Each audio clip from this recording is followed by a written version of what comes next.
ким кандай экендигин билип аласыз. Мухаммад Фатих мындай мечиттерди жасалгалаган архитектор мечиттин ташын кесип койгондугу үчүн Мухаммад Фатих колун кестирет. Андан кийин казыга чакыртылат. Неге? Себеби баягы адам барып казы арзанат. Казы чакыртыргандан кийин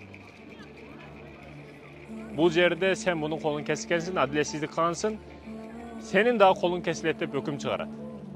Өкүм ушундай болду. Бирок баягы адам кайра кайтып, эми колум кесилди, мунун дагы колу кесилсе бүт элдин алата калбайын жөн эле коеюн деп, баягы жакшы адамдыгын билип турат. Өзү кандай экенин да билип турат да. Сөзүнөн кайтат, акчалай маселеге алмаштырылат дагы, буга акча берилип, анан не падышанын колу кесилбей калат. Тарыхта ушундай окуялар болот, урматтуу мекендешим. Чындыгында биз ишене албайбыз, бирок болот. Бул жерде мусулман ким, мусулман эмес ким билип алсаң болот.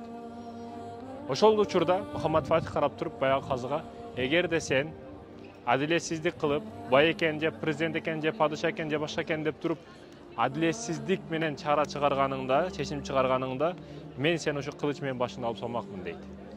Баягы казы дагы карап туруп, эч ойлонбостон, коркпостон, ошо төшөгүн астында турган камчыны алып чыгып, эгерде сен мен падышамын деп баягы жазадан качканыңда, ушуну менен башыңды чабып салмакмын дейт да.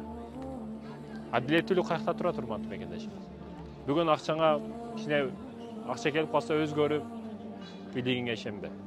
Бардыгы кетет.